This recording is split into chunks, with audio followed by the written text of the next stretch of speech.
Join me as I dive into the world of Japanese motorcycles and take on the challenge of finding the absolute worst ones to buy right now. When you're shopping for a motorcycle in Japan, it's essential to make informed choices. The motorcycle market can be overwhelming, with numerous models and brands to choose from, and the stakes are high. After all, you want a reliable ride that won't break the bank or leave you stranded. Choosing the right motorcycle is a critical decision, and it's not just about the initial purchase price.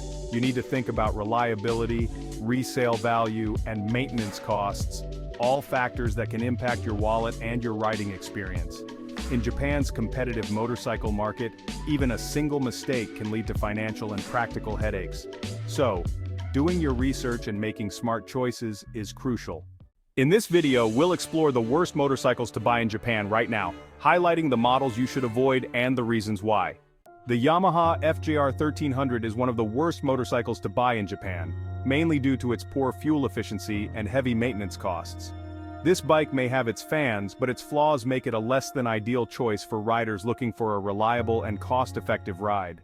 The Honda VFR 800 is another model to steer clear of, thanks to its complex VTEC system, which can be prone to mechanical issues. While it's a great bike on paper, its high maintenance costs and lack of reliability make it a poor choice for Japanese riders. The Kawasaki ZRX 1200 is a bike that's often overlooked, but for good reason.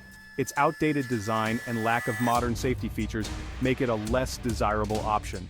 Add to that its high insurance costs, and you've got a motorcycle that's best avoided.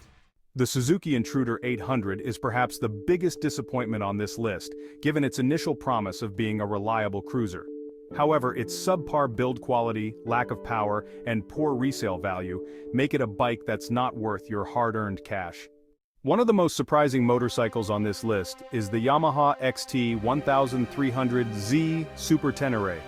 This adventure bike was initially hailed as a worthy rival to BMW's GS series, but its poor suspension, lack of ground clearance, and questionable reliability have made it a poor choice for Japanese riders.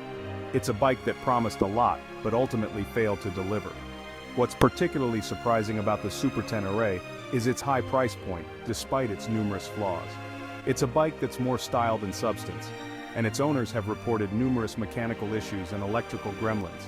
Perhaps the biggest letdown is the Super Ténéré's lack of off-road prowess, given its design as an adventure bike.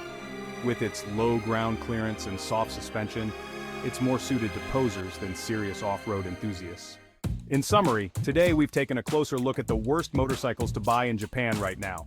From poor fuel efficiency to high maintenance costs and questionable reliability, these bikes are best avoided.